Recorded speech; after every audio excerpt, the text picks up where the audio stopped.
Hello, hello, hello. I'll start again.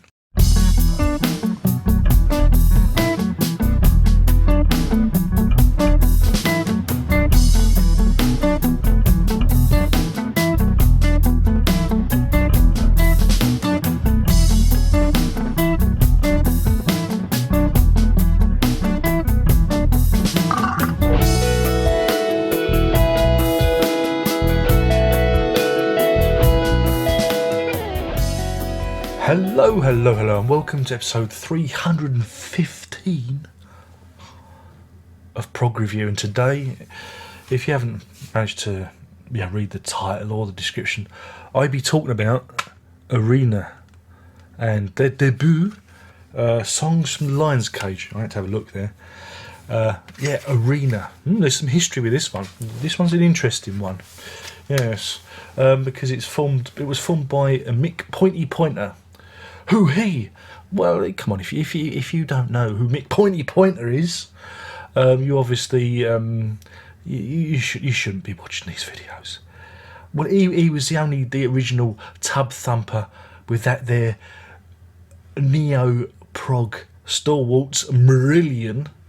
Because remember, we're on a neo prog odyssey. Yeah, here we are. And Arena.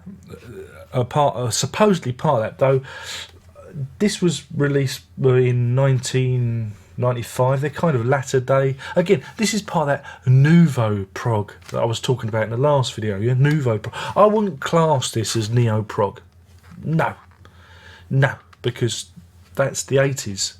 This is 1995. So I'd say this is more like the nouveau prog. That I want you all to start using. Go out there, use it in front of your friends and family.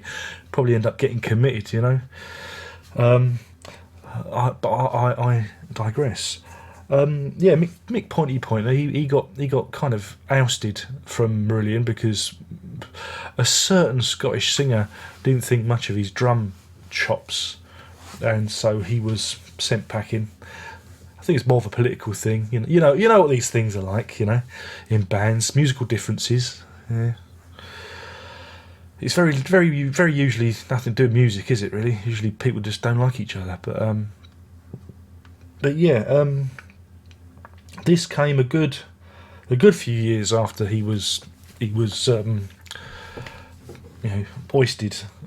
ousted even.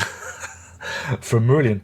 So here he is. He's with. I'm going to try. I've got to get this right because I want to make sure I get all the names right. So he's here with Clive Nolan. I believe he was from Pendragon, which I'll be talking about them soon. He's on keyboards. Mickey Pointer. He's on the drums. John Carson on vocals. This is the only album he's on. Keith Moore's on guitars and Cliff Orsey on bass, and I think Cliff Orsey was on E-Scaler after the first album. I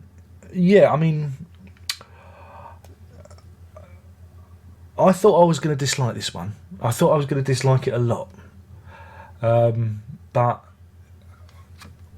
I don't know. It wheedled its way in.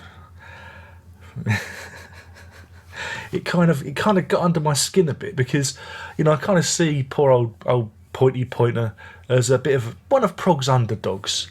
So I thought, I'm going to be maybe I'd be a little bit kind of this time. But no, actually, I can see what he was trying to do here. It's almost like he's trying to make a Marillion album like a latter day Marillion. It's like 1983. All that happened between 83 and 1995 hadn't happened, and this was like I'm talking musically, this is almost like a follow-up to Script for a Jester's Tear. As if Marillion had carried on in that proggy vein rather than developing as an outfit. John Carson, his vocals are very similar to that Scottish singer. Very similar in places. A lot of the intonation sounds like him. Again, the opening song is called "Out of the Wilderness," and I was thinking they could have called it "Out of the Wilderness of Mirrors," couldn't they? Well, I thought it was funny. But yeah, so it's a long one. There's quite a few long ones on here. Out of the Wilderness is quite long. Again, you get all those widdly keyboards but what I liked is, I don't know, it just felt like their arrangements. That's better. Their arrangements felt cleaner, a lot cleaner than early IQ, and I always mention IQ for some reason, but their arrangements felt cleaner. They're decent, decent enough rock band. And again, if you like that era of Marillion, you're gonna eat this stuff up. You're gonna eat it up like hot soup. You're gonna love it.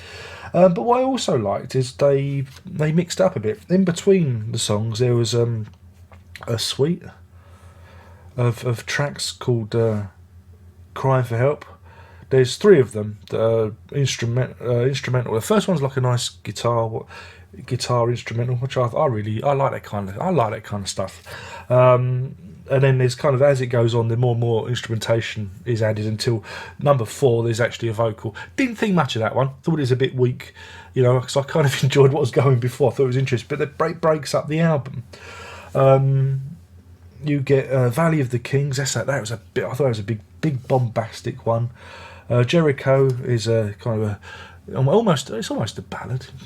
Get your lighters in the air. Midas Vision, I thought was a bit. I don't know. And again, when we get to Solomon, which is 14 minutes 37, it was. Me, my patience was wearing a bit thin. Yeah, because this album's 58 minutes 22 long. I think there's a good 45-minute album in there. I think if they'd have dropped Solomon, and rounded it off with Crying for Help, I think it would have been an easier album to digest. That's just me though. You know what I'm like. I like it. I like shorter albums.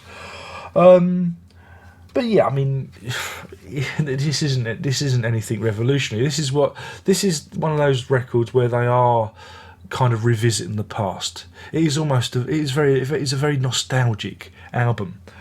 But it's very competent, and that's what I liked about it. I thought what they did, even though it was looking over their shoulder somewhat, I thought it worked well. Maybe I'm just like those corny keyboard lines and that, because a lot of Marillion kind of flourishes on the solos, which I enjoyed. I shouldn't have enjoyed this album. I shouldn't have enjoyed it, but I did. And I'm not afraid to say it. I'm not afraid to say that, this wasn't as bad as I thought it was going to be. Again, if you like Marillion, you're probably really dig this. But if you're looking for something absolutely amazing and astounding, you're not. It is, trying to think. There is a good balance. I was going to say it's keyboard dominates it, but there is some good guitar on there. I forgot which one it is now. Is it Midas Vision or Jericho? I've forgotten. I should have taken notes. But one of those, the opening guitar sounds a bit like Steve Hackett. The same kind of noise that Hackett was making around in the mid-90s, which I thought was good. Again, it's a nice sounding record. It's a really well produced, and again, I think for when was it? It was released on the 25th of July 95. So at that time, again, very little prog going around. So I think this would have been received as a bit of a curio, because I'm trying to think. Marillion would have been doing Afraid of Sunlight at that time. Again, as far removed as this as you can get. Fish was, I don't know, where was Fish? Suits around that period, so this is kind of, like I say, it's almost like a nostalgia piece. So there you go. I mean, I thought it was good fun. Don't know if I'd want to listen to another one though. That's the thing. I think you get your, you could almost hold out and say, look, this is what Mick Pointer did after Marillion, and then move on. That's not a bad thing. I think it's it is what it is. He says, referring on his checklist of common phrases that I use in prog review. Ain't gonna scare the horses. It is what it is. Yeah. I'm becoming a cliche. Anyway, so yeah, I mean, when it comes to rating,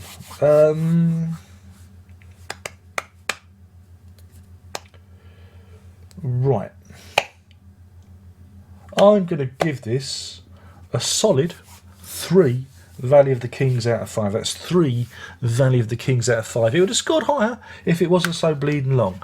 I think I might have given it half a point if they'd have dropped Solomon, which I just, again, it just, sometimes, you know, less is more. I think, didn't Marillion do an album called that? And I think, you know, it's a shame when all these bands, they have to do long songs as if to justify themselves. But I think you should all check it out. I think, again, especially if you like Marillion, I think this is well worth your time. Yeah, it's a bit hokey in places, and it's a bit, I saw that coming. But, you know, for a look back of, you know, if Marillion had been doing the same thing in '95, look at it in that kind of way. You know? So yeah, that's my review of Arena's Songs from the Lion's Cage. They're still around, aren't they? I think Mick Pointer's still doing Marillion stuff. So yeah, good luck to him. That's it. My name's been Darren Locke. I've done the outro. Yeah, I've done the right. Yeah, I've made sure I've done everything. Yeah, that's it. There's only one more thing to say, and you know what that is. Prog on.